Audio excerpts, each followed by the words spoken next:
afternoon, good evening, everyone. Thanks for joining the call. We are on the final day of this beautiful event, BeConnected virtual conference. Hope you all are doing well and safe. I'm Amartya, your host for this session. And we had some tremendous session on day two, starting with a discussion of one of the hottest technologies, AI and ML in the data management world. And later we got to know how the modernization of data helps in manufacturing sector. Also, we had some beautiful discussion on our own dataZense platform, MDM, and the role of AI in data engineering. So before we dive into today's insights, here are two exciting updates. First, we have got an assessment test for those who are eager to showcase their data skills. Head to the designated area for a chance to win a digital certificate for yourself.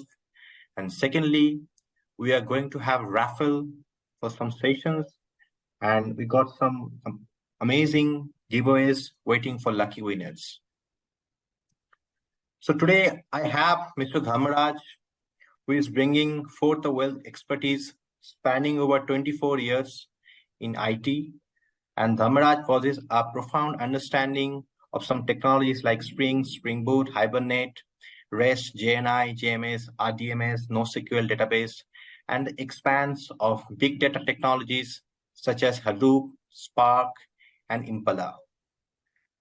Through these years of hands-on involvement, his role has encompassed the orchestration and formulation of solutions for the J2E stack within the Genesys platform. So before diving into today's session, I would like to let you all know that you guys can shoot your questions in the Q&A window, and we'd be happy to take your questions at the end of the session. So without further delay, let's start the session. And now the floor is yours, Dharmaraj. Over to you. Thank you. Thanks, Amartya. Thanks for your introduction. Nice introduction. Appreciate you. Thanks. Okay. So good morning. Hello, everyone. Good morning, good afternoon, good evening, whatever we meet. Hello, everyone. So the thing is like, I'm going to just talk about a Genesys product called dataZense, which comprises of data cataloging, data privacy, and data analytics. So the agenda is like what we are going to do with what we are going to discuss today's in today's meet, like the problems and challenges and features of data catalog analytics and some use cases and key takeaways. So what is it? What is dataZense? It is an end-to-end analytics platform that integrates all your company's data and secures it.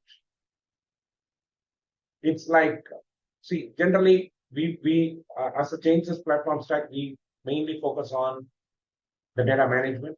So data catalog helps the business users to look into the data, whatever they need. And there are certain pre-built dashboards that are built in for analytics and visualization as well, because something has to be shown to the business user with some kind of reporting. Without any reports or without any reporting, that is not going to be useful for us. So that is the reason there are certain pre-built dashboards for analytics and visualization has been developed in the data cataloging tool. And of course, as a modern technology, everyone talks about machine learning, AI. So we do have our own learning engine, and we do have our own data crawlers, so which enables us to bring in some intelligence into our products. And as a part of our data catalog, the concept of data lineage and the ER relationship are very crucial. So there are two, so the data lineage and the ER relationship is totally different. So when you talk about the lineage, it is going to be a kind of the relationship between the data between two systems. Whereas when it is going to be an ER or an entity relationship, it is going to be the relation between the two entities within the same system. So there is a slight difference between data lineage and entity. So that's more confusion here. And our engine also do a kind of a PI scanning. So we have an engine which does a PI, which identifies all the personal data.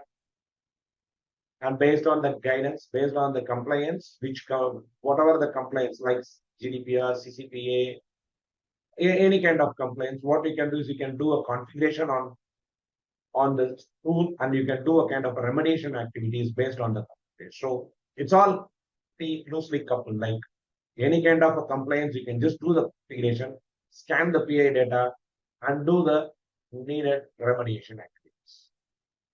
And generally for remediation, what we do is we can be scrambling or we can be masking. And now we have brought a new feature of encryption as well, so that you can decrypt later on all the other sensitive data.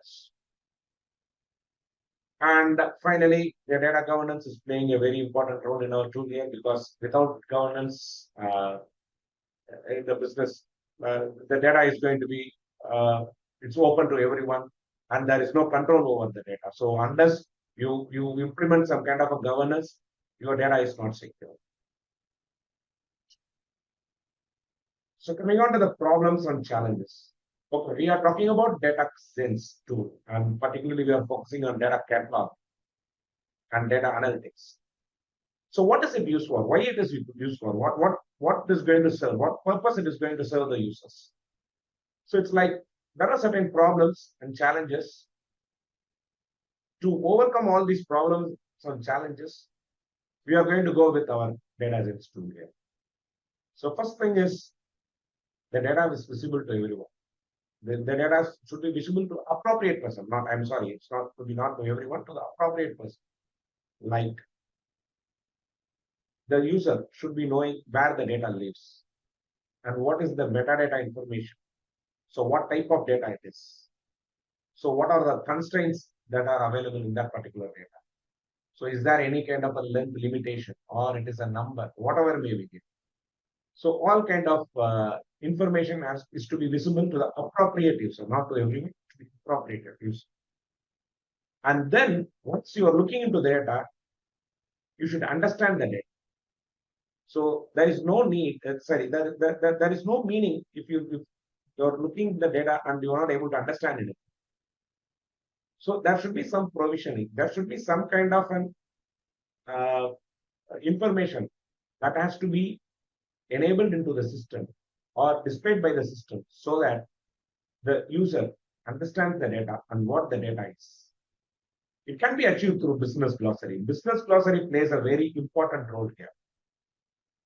So I can say the business glossary as it can be a collection of data, related collection of data with the related terms described in an easily understanding way, so that it is going to be very easy for an ordinary user or a business user to understand. So that we call it as a business glossary. And then is like access governance. Who is going to access the data? Because the data is not open. The data is very much secure. So who owns the data? So how someone is going to request to view the data, or someone is requesting to access that particular data. So all these features are guided through a process of workflow. And what are all the metadata information behind the data? So generally what we call it as a metadata is nothing but your metadata is nothing, it's a kind of an information about the data. So in short, we can call it as a data of data. And curation. So once you are looking into the data, so you find that these data is going to be a junk, or there are unwanted data. So it's like you wanted to clean up, or you wanted to cure it, or do some kind of a data enrichment. Okay, so for doing that, for doing all these processes, first you need to do a process of profiling and understand the data, and then you have to go with the curation process. You cannot directly go and get into the curation activity. For example, if you want to go for a data quality, you would have seen the demo of an MDM product here. So the dataZense mainly helps in curation of data enrichment, and all the other stuff. So before executing the curation activities or the data quality activities, the user should be knowing the nature of the data, or how the data is. And finally, the business impact. Data is going to be the major asset for all the organization.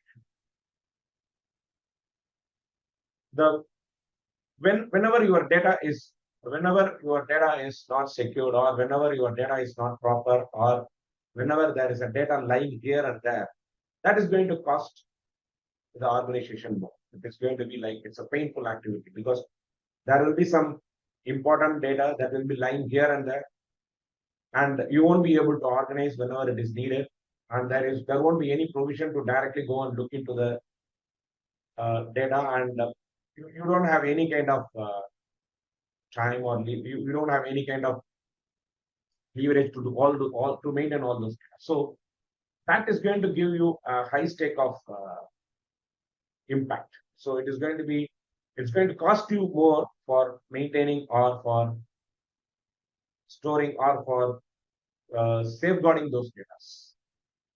And like if a particular user wants to, for example, there is one person who wants to look into the data.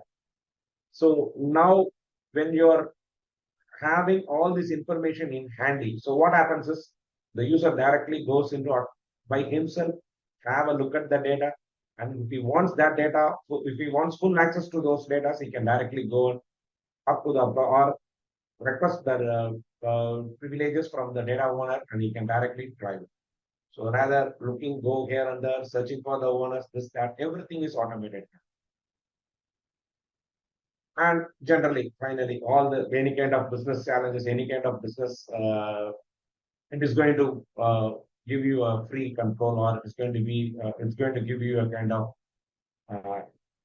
easy going on your business activities. So we have spoken about the necessity, and now what happens if we are not implemented data catalog in a proper way, like if the consequences that we face when the data catalog is inadequate. So it is going to fail actually. So what is your objective and your expectation? That is not going to be achieved. So whenever your expectation is not achieved, it is going to be a failure. And you won't be knowing the data, you won't be able to sense the data, or you won't be able to know the data or the information about it. So there will be a lot of crucial records lying here and there. So you will be missing all those. And totally it's going to be a negative impact, of course. It is going to cost you more. And then there are a lot of operation challenges. Go here and there, search in this system, that system, go here and there. That is going to be very difficult. So when you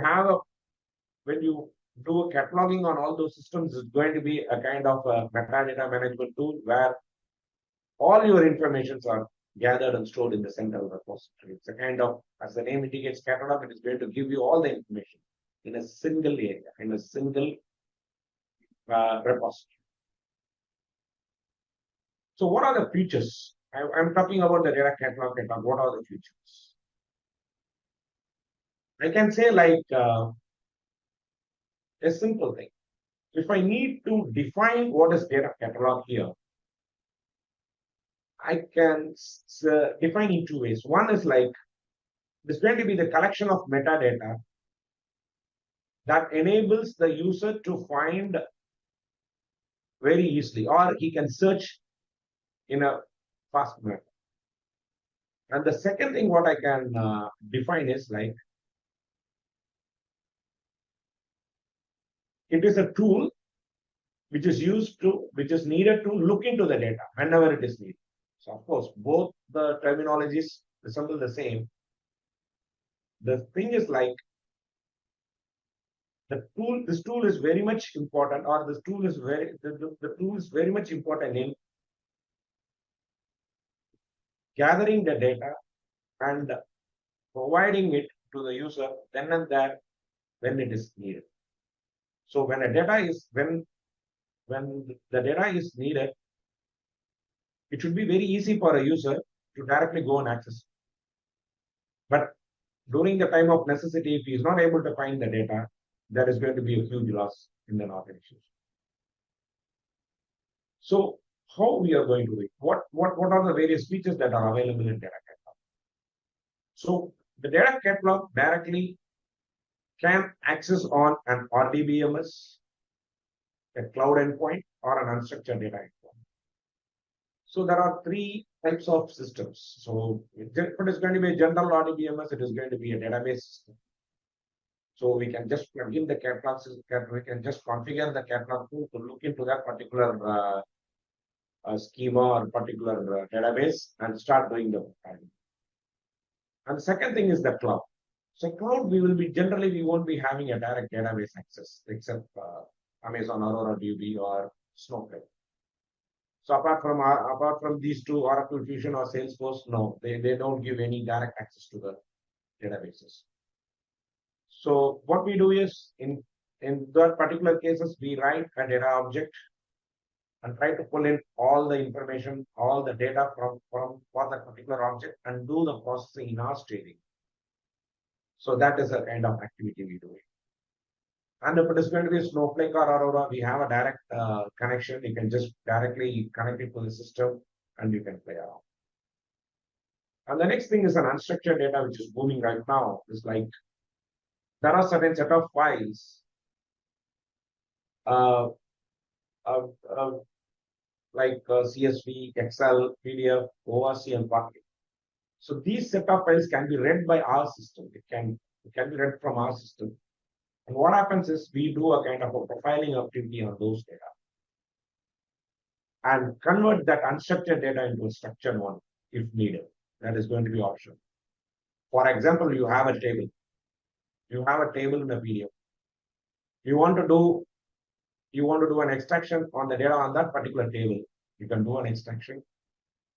And you can convert that table content into a structured form and you can store it across in the structured data. So that is what is like an unstructured data converted into a structured one and stored into the data lake.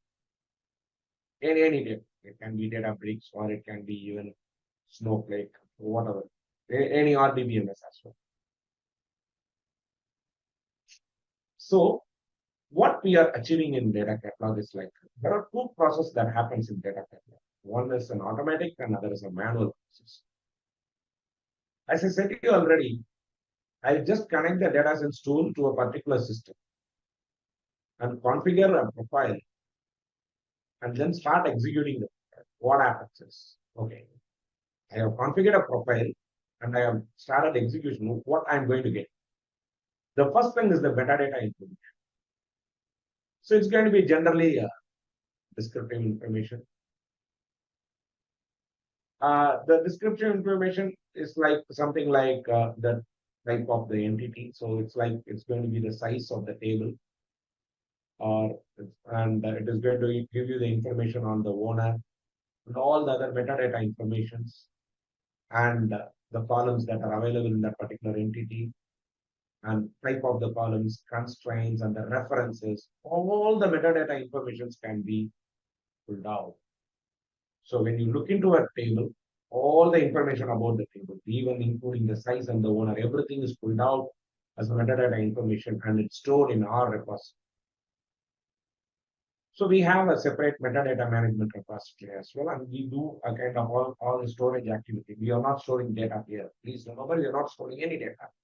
It's only the metadata output that we store in our metadata management repository. And the profiling process has got another important process called PIA scanning.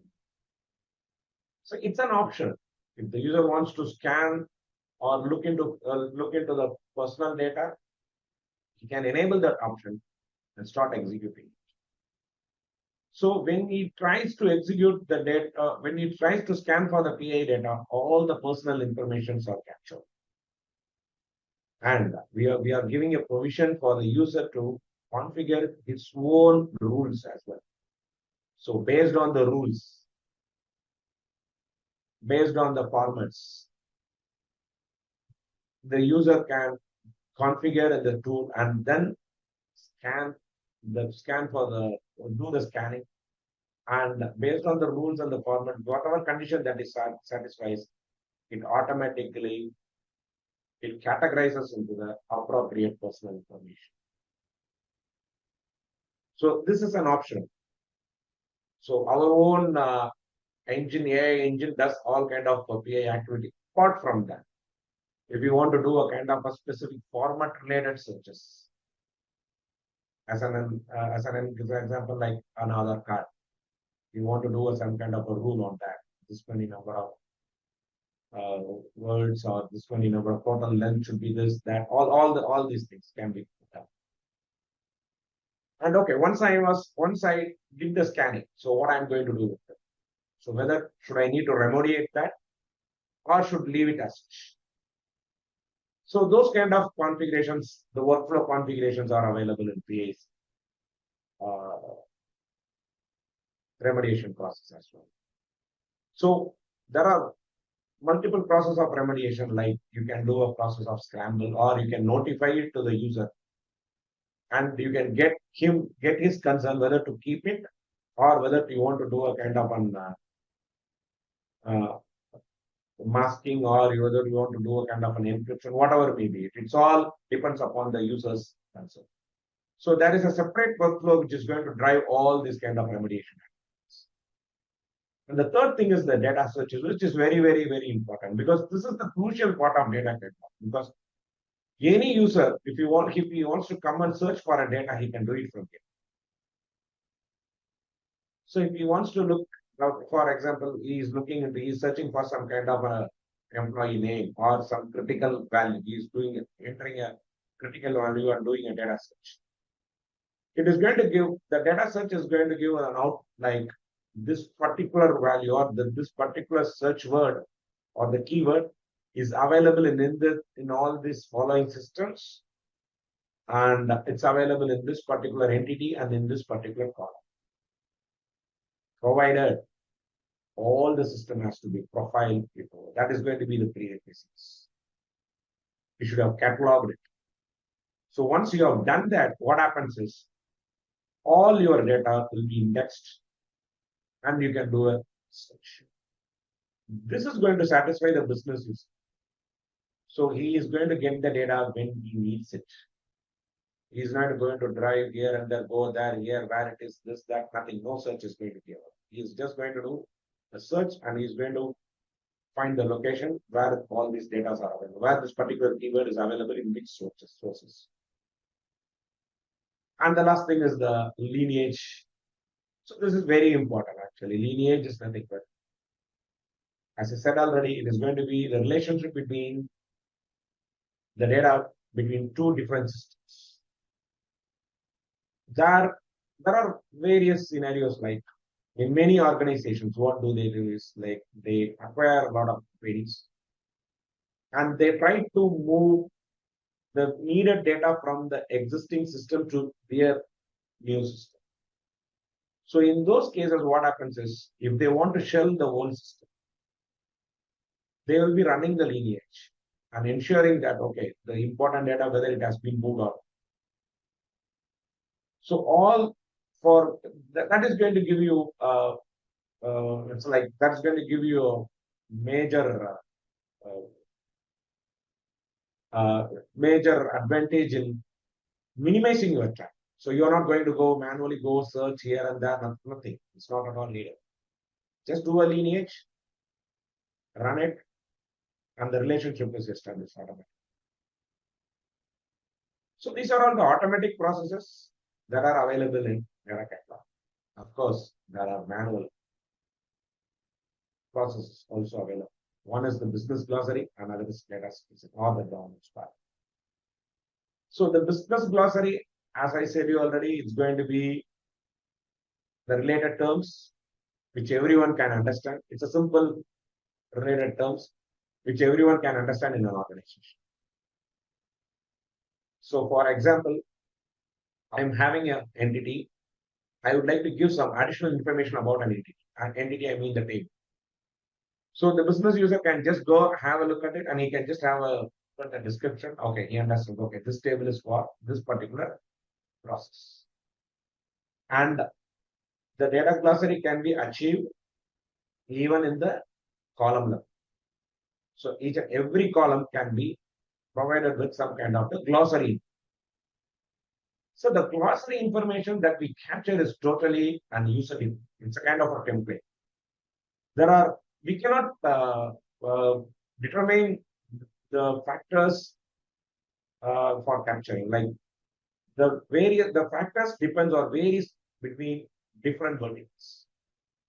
So if I'm going with a pharmacy vertical or kind of production vertical or oil and well vertical, so the glossary term is going to be different, or the information that they want to capture is going to be different. So in that case, what we are giving is we are allowing the user to create their own template for the vertical, and which enables the user to use those templates in the appropriate verticals. So it's fully customized here.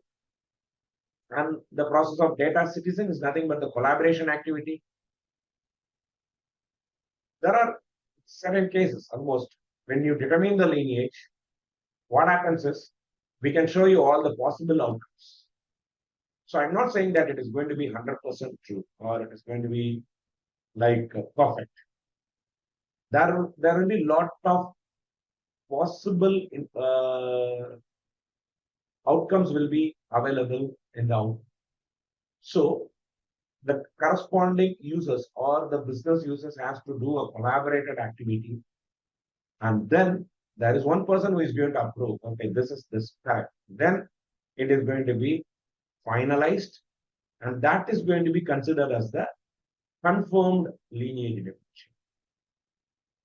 So it's generally in the data citizen part, you can do a comment.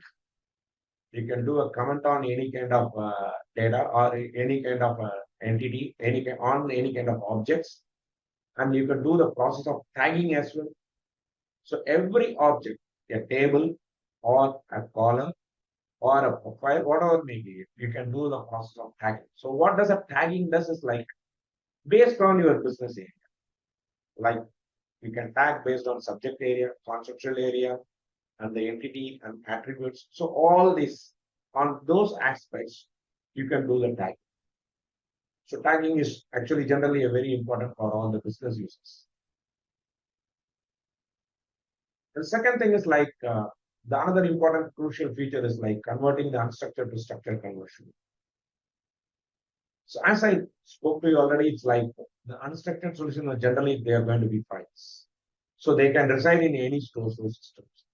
It can be like Amazon S3, in drives or any kind of a cloud storage area, can be in a blob storage, or even if it is going to be a old FTP, whatever it may be, any storage location, our system can read those files. And our AI engine does the process of doing the extraction of all those data. There are two things that happens here is like one is going to be the process of OCR. Because in certain cases, the image will be scanned in the form of a picture. That image might contain a table.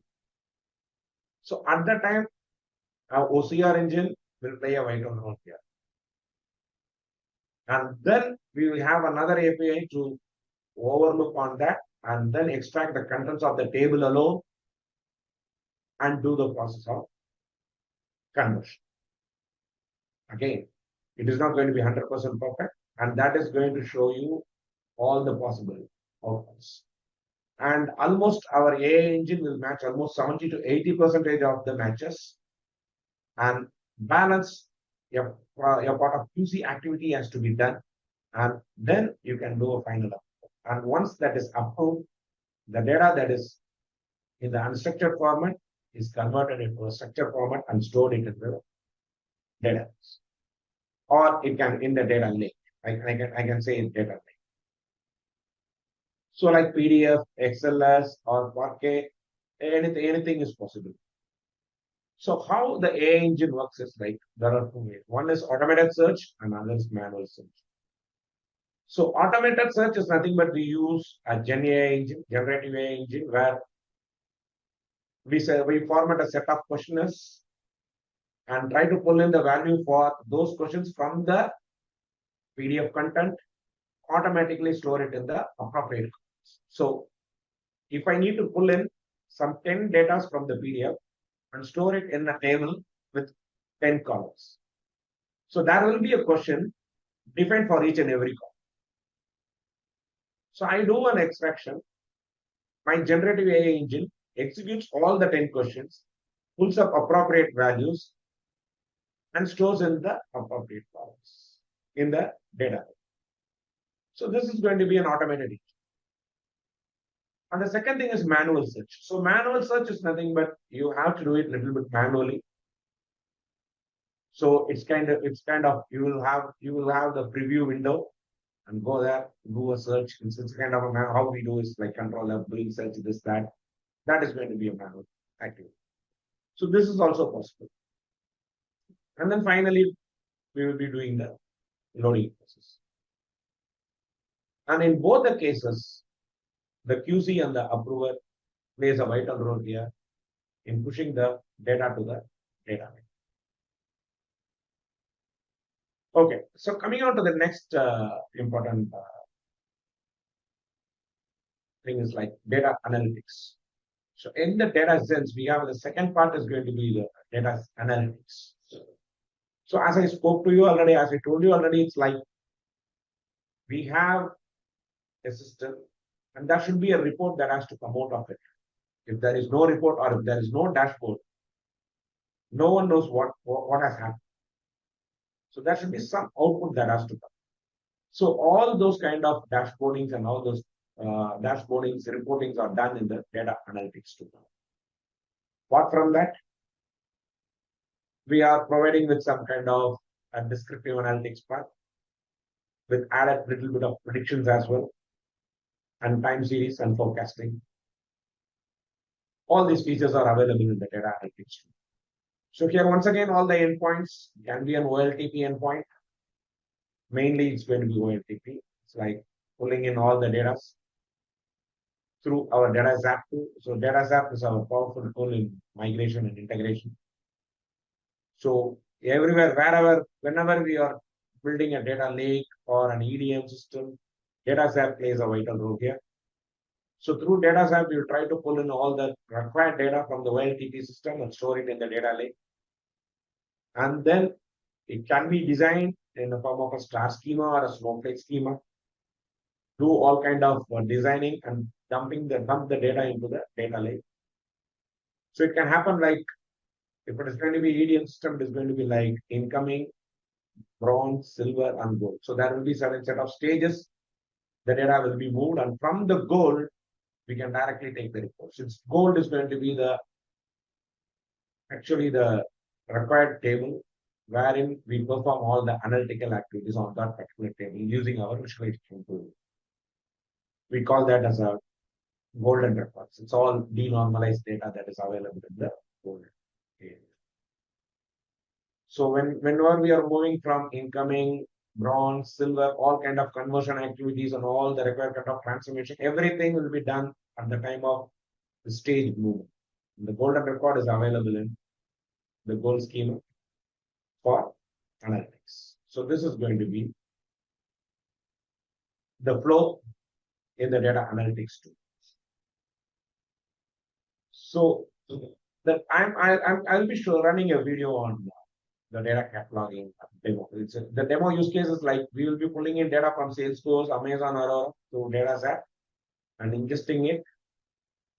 And then what we will do is we will try to profile and do on the profile, we will be displaying the PI data, metadata, PI data, data search, EDH, and all the aspects of what we do.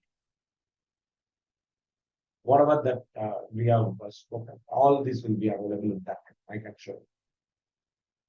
So talking about the key takeaways is like, when you do the profiling, you will be able to understand the metadata information about every data sources.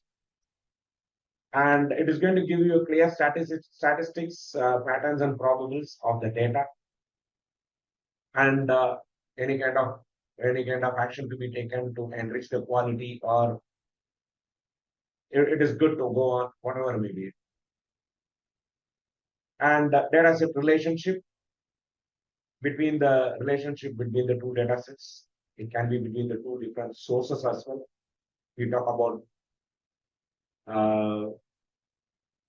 the relations between the two tables where we can encounter orphan records as well in case if there are some orphan records, what to do with that, whether you want to clear it or whether you want to ignore that, whatever way.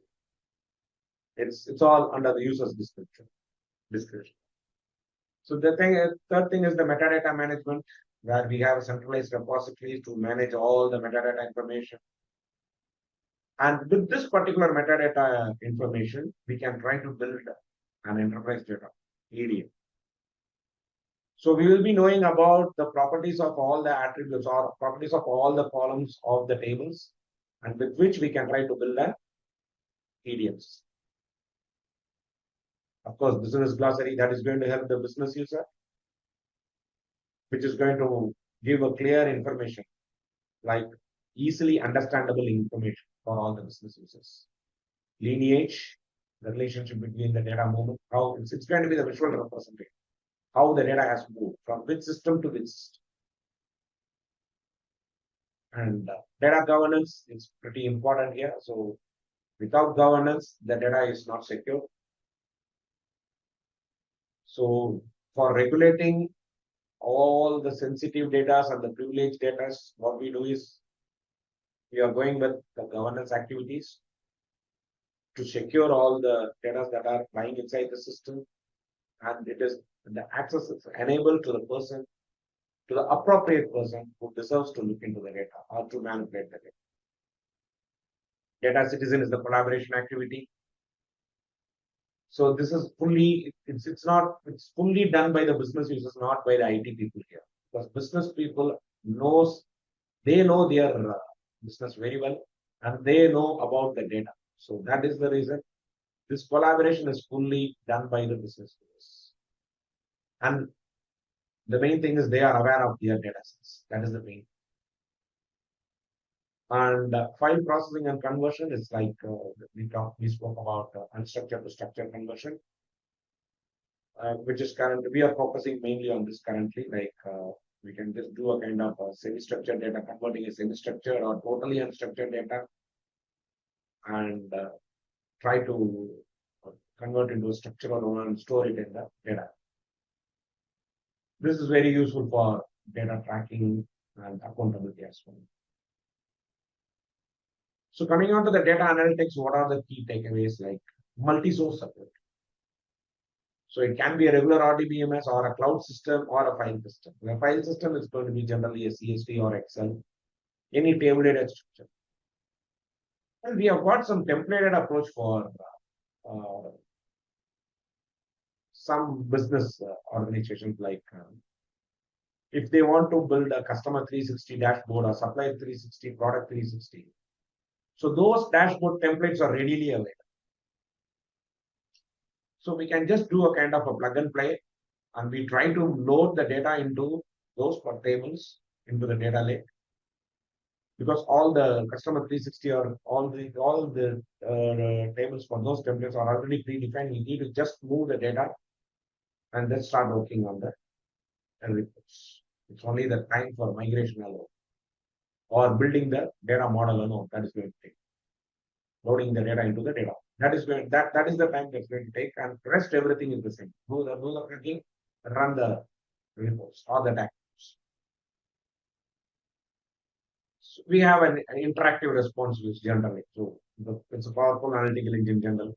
And we do have all the drill down features and all the kind of slicing activities can be performed.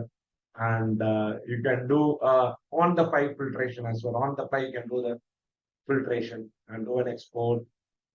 And you can do an object sharing as well. And also the main concept is like you can schedule a dashboard to run, and it can be done offline, and the dashboard can be sent as an email in the form of a PNG or JPG.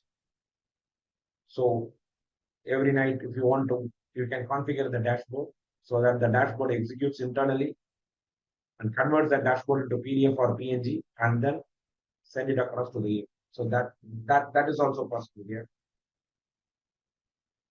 And absolutely, you have no programming. You are not going to do any kind of programming. It's all plug and. The main challenge here is like we have templates and we have a model structure already defined. So we can load the model structure and load all the dashboards, migrate the data into all the model tables, and start executing them. No coding. It's all configurable, fully configurable. So I'll go with the demo right now. So I can just start a video.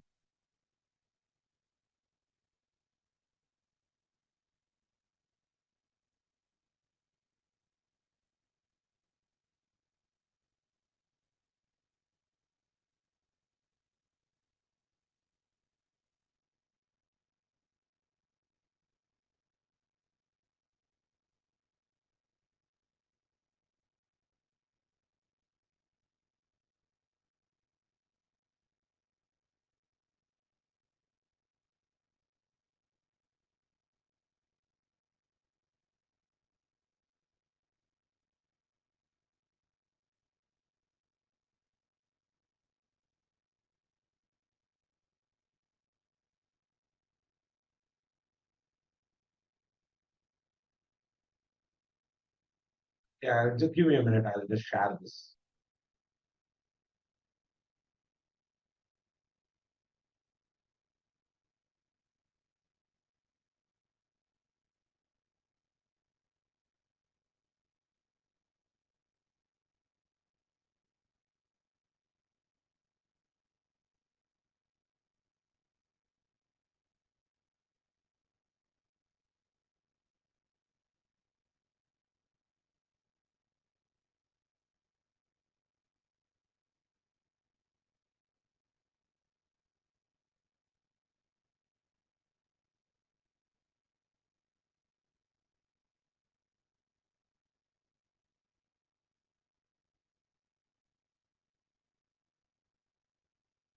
Okay, I'm just getting into a problem on sharing this video.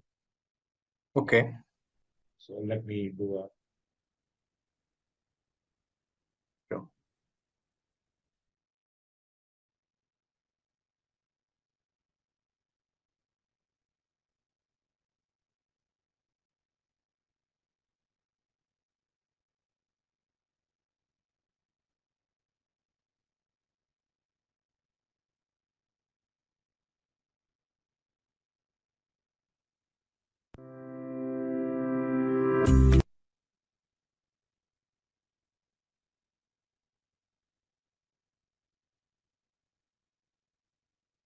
Okay. So Amatya, is my screen visible? Yes. Perfect. Video screen? Yes, perfect. Welcome to the dataZense Data Catalog Application Functionality Tour. We will walk you through the most important features of the data catalog. This video will educate you about data profiling, the catalog process, and, most importantly, catalog execution, which includes step-by-step execution as well as the catalog process's derivatives, data insights, catalog reports, and dashboards. Let's get started. By logging in, you can access the data catalog application. By selecting the application menu icon, you can navigate to the appropriate form. Before we begin data profiling, let's take a quick look at the endpoints and connections. Endpoints refers to the source location of the data resources. You may rapidly configure any new endpoint and connect to the endpoint to retrieve data from numerous data sources. We support more than 70 endpoints. Big data, cloud drives, enterprise applications, enterprise storage systems, relational database management system, social media, web services, and many more are examples. A connection is a platform object that is used to connect a database, cloud apps, on-premise apps, FTP, and other services. It is used to connect a source system for data extraction and a destination system for data loading. In this video, we'll look at how to perform data profiling and cataloging with the endpoints Snowflake, Salesforce, and Postgres. The next step is to establish a new connection with the chosen endpoint. A connection is established to an endpoint. Create a new connection and you can validate the connection information. This illustrates the process of establishing a connection to the endpoint Snowflake. Now that we have established a connection, let us go on to the following procedure, which involves creating a data profile. The first and most important stage in data profiling is library creation. The library acts as a central repository for both the structured and unstructured data profiles based on the chosen endpoints. Create a new library. Once a library has been formed, data profiles can be generated under the library.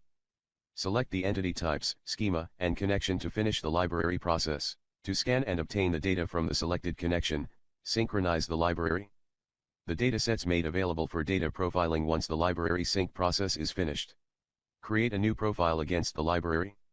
Data profiling involves a comprehensive study of data quality to verify the dataset's contents.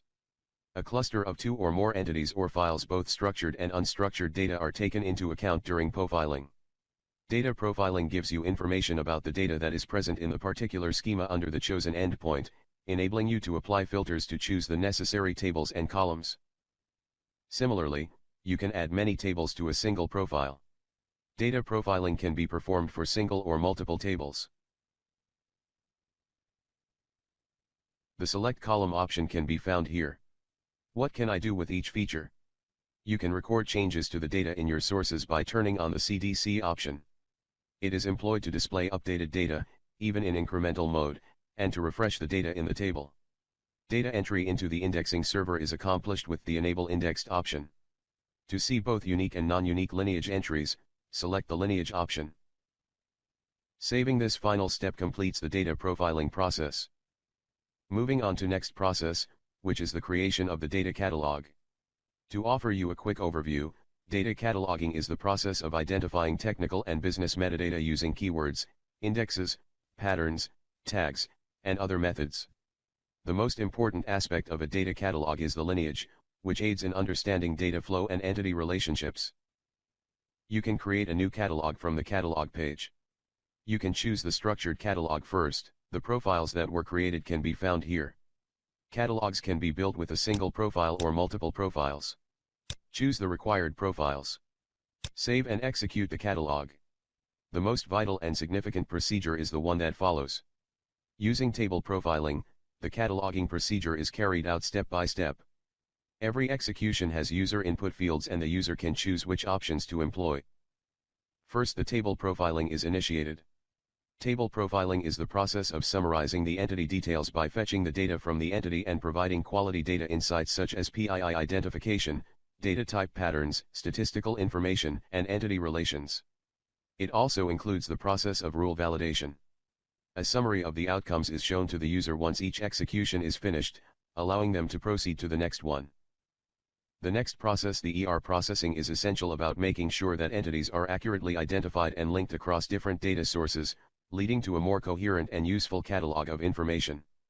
The processing involves the process of summarizing the entity relationship in two forms as column name-based and value-based relations. Users have the privilege of skipping this process. The next step is the lineage processing. In lineage results, relationships between column names of the entities as meta-lineage and values of the entities as value lineage are identified and displayed. Tag lineage, on the other hand, represents the lineage link found between the tags of the entities based on the likeness or resemblance of the entities matching to a specific percentage. The indexing process is initiated to store the source content of profiled tables, including unique columns and indexed-enabled columns in the indexing server, SOLR, to perform effective searches based on the stored data. Migration activities is the process of transferring or carrying forward the approved data and activities from the previous executions to the current execution of the catalog. The migration activities are the last step of catalog execution, which displays the completion percentages of the migration activities of the profiles. Next is the summary that summarizes the overall execution of the catalog that includes profile execution, indexing, tags, registration, migration, and lineage executions. When the catalog execution has been completed successfully, you can examine and ascertain the potential utility of datasets with the aid of data profiling results. All necessary data is retrieved by this automated catalog method. Now that all the data has been found, all you need to know is how to access it. This tool offers a data access control procedure that is both simple and efficient. The owner of the catalog is in charge of it and is the only one with access to and control over all of its dependent objects, including the tables that go with the profiles. Owners are always in control of deciding what data should be accessed and by whom. You can transfer responsibilities and designate a new owner here. They have the authority to transfer ownership to other users and to give or deny access. At the catalog, profile, and table levels, you can designate or delegate ownership and accept or reject other users' requests for meta access. You may gain a deeper and more comprehensive understanding of data assets now that you have all of the findings from the data catalog process. Go through each tab to gain a thorough understanding of the pertinent information. Data classifications, technical information, business metadata, and the percentage of fields containing values are all accessible. Displayed are the data classifications and business metadata details. The automated procedure displays rows, tables, field counts, table widths, and many other technical information aspects. Click on the links to see the data in tabular form. A data quality report is provided based on rule validation, which evaluates the data's consistency, completeness, validity, timeliness, and format. A horizontal bar chart that shows the number of meta, value, and tag lineage relations found is used to represent the lineage count. The number of entity relations found in the catalog is shown as a horizontal bar chart that includes the number of meta and value found. The association between the column names of the entities matching a certain proportion and generating a relationship is displayed by metalineage based on likeness or similarity. The identified metalineage links are displayed in a graphic representation, making it simpler to understand. Users can validate the found linkages to find the lineage relationship between the column names of the entities in the profiles. See what constitutes value lineage. Value lineage describes the relationship between the values of the entities based on the resemblance or likeness in the values of the entities.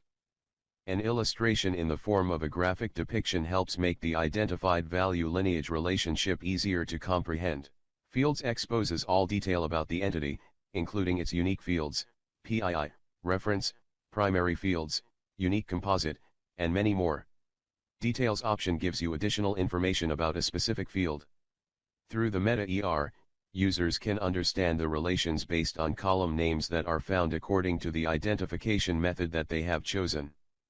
Users can comprehend the value-based relationships between the entities by accessing the value Tags are labels or keywords that allow users to discover relevant data in a catalog. Tags can be assigned to the metadata fields that aid in providing useful information to users accessing the data. Users can leave their comments on any field. High-rated data will be prominent, assisting data users to prioritize data, trust data, and make judgments about how to use the data. The report system also enables users to comprehend the data assets. The fact that data can be seen at all three levels: catalog, profile, and entity reports, and saved in PDF and PNG file formats further contributes to its accessibility. The PII report dashboard displays a detailed overview of the identified PII. The PII report can be viewed in all three levels, that is catalog, profile, and table. The catalog report dashboards make it easier to obtain information quickly by presenting the results of the processed datasets in a range of chart forms. Both entity-specific overall reports and entity-specific PII reports are available for viewing. As a result, the automated catalog tool offers comprehensive metadata from a structured dataset so that users can find the information they need, comprehend it, access it, and utilize it for business research. After studying the methods of structured profiling, let us now explore the key elements of unstructured profiling. What unstructured data profiling truly accomplishes. With the unstructured data catalog feature, unstructured data profiles are handled by default depending on file size and format, as well as by the AI function. The following unstructured file types are supported: text, docs, and PDF. You can get insights into the data included in unstructured files, including text, photos, tables, forms, and so on, separately, through the unstructured cataloging process. After selecting a profile and saving the catalog, the execution step is carried out. The user is shown an overview of the results after the unstructured profiling is completed. To examine the contents of the PDF in clear detail, access the profiled datasets. Once the catalog execution is successfully finished, you can use the data profile findings to review and determine the possible usefulness of data sets. Examine each tab in detail to ensure you grasp all the relevant information. With the data browser, you may search and view particular catalogs, profiles, tables, and metadata information. By using the constructed hierarchy object, a data browser can search data against a certain catalog. The search feature in the data browser can be used to browse a certain catalog, profile, metadata, or attribute. Using preset business data, metadata, and tags, the search tool allows for keyword searching. Moving forward, let us now discuss the unstructured workflow procedure, which is the following step in our data catalog tool. Let's examine data ingestion in brief. What unstructured data actually is. Unstructured data is just unprocessed information that can include text, photos, emails, business data, and other types of information without any recognized patterns or structures that make it unsuitable for analysis.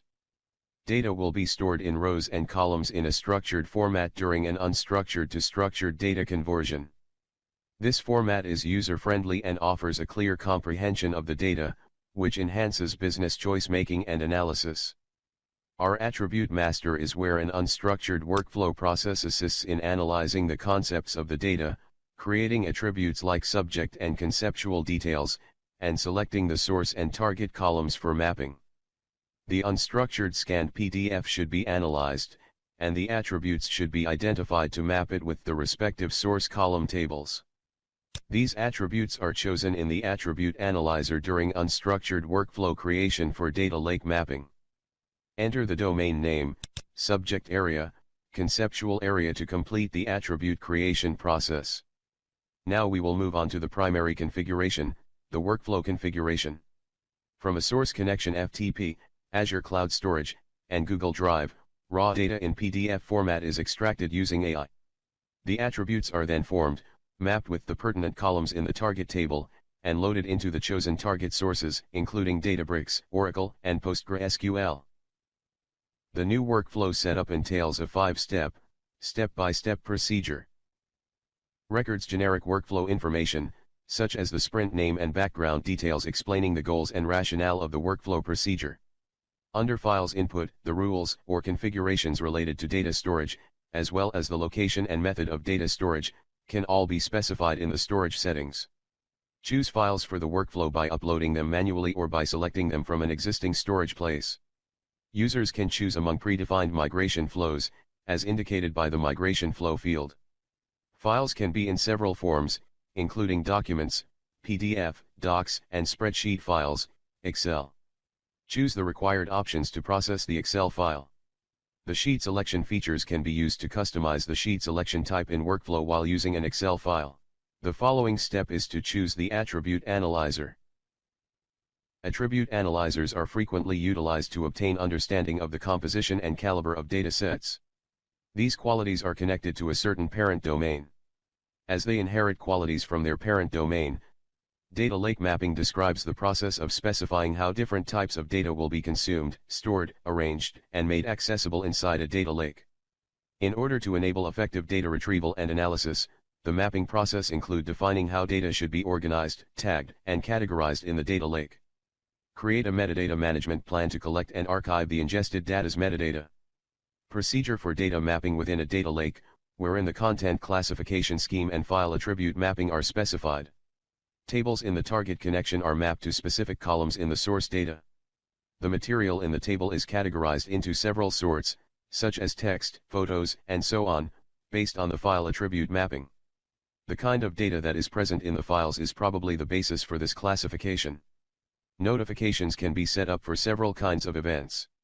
Events could be anything from the workflow's start to its effective completion, task assignments for review, or any other noteworthy milestones. The workflow system hopes to notify and involve pertinent users in the unstructured workflow process by putting this notification setup into place. Now that the workflow setting is finished, execute the workflow and let's see what results we get. Turn on the necessary settings for the manual file upload and finish the procedure of execution. Upon successful execution, the workflow is validated. The workflow process initiates or approves a rework in accordance with an approval procedure. A reviewer should be assigned to an unstructured workflow that is successfully completed in order to verify and examine the attribute mappings, correct any errors, map unmapped attributes, and so on. An unstructured workflow's approval procedure is determined by the user privileges that have been assigned.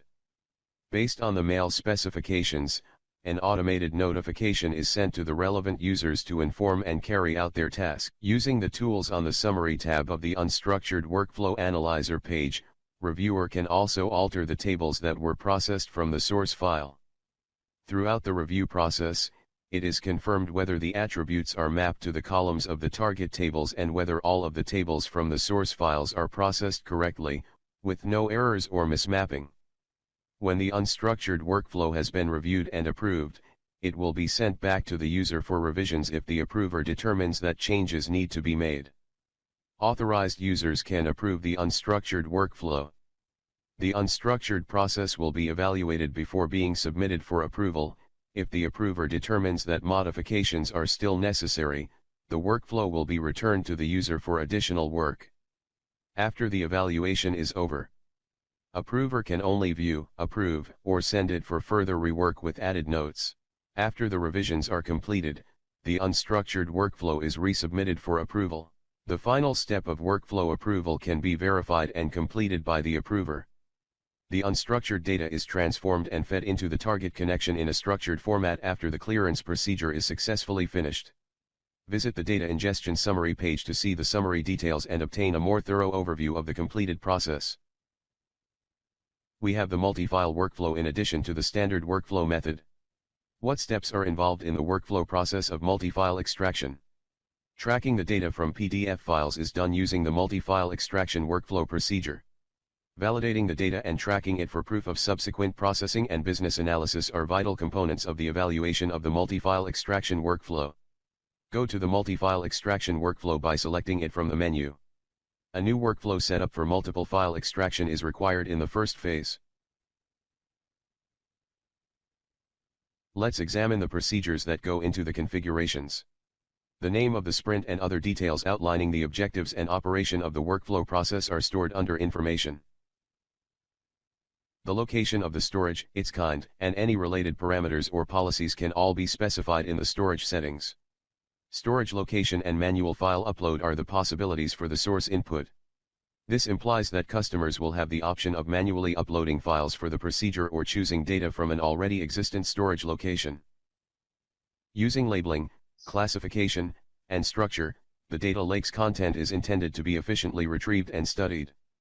Establishing the content classification and mapping file attributes to tables is one method of data mapping in a data lake. Tables in the destination connection are mapped to specific columns in the source data during the process. The material in the table has been categorized into several sections, such as text, photos, and more, based on the file attribute mapping. Users can match the keywords against the table columns to enhance search possibilities. To prepare data evidence, use the feed data and keyword search. In order to add questions to the AI assistant, use the question icon. With the assessment page, this enables users to submit questions and get answers from the AI assistant. Saving completes the multi-file extraction workflow configuration. Create a new flow. This will lead you to the user input section, where you can utilize the Excel conversion parameters. It is employed to make the procedure simpler. You can search or type the necessary text to load data in the user input fields that appear based on the template. Search for and choose the necessary Excel or PDF file from the specified location. As you proceed to the following phase, the multi-file extraction workflow setup displays the target tables that have been selected. Also shown are the columns that are available in the chosen table. The chosen keywords are shown in the Keywords section. Select Search from the menu. The specifics of the file containing the detected keywords will be shown. Copy and paste the chosen content into the leftmost needed column area. Text from the chosen PDF that matches the specified keyword will be shown under the search results section. The selected text will be highlighted. A file name, page number, and content date will be shown. The AI assistant retrieves and extracts text content from documents, making it accessible for further analysis. In summary, the multi-file extraction workflow data tracking with extracted information is accomplished through execution and evaluation. The multi-file extraction workflow procedure is finished with this last step. We have discussed the structured data catalog. We are now familiar with unstructured data catalog, unstructured workflow, and learned about the multi-file extraction workflow process.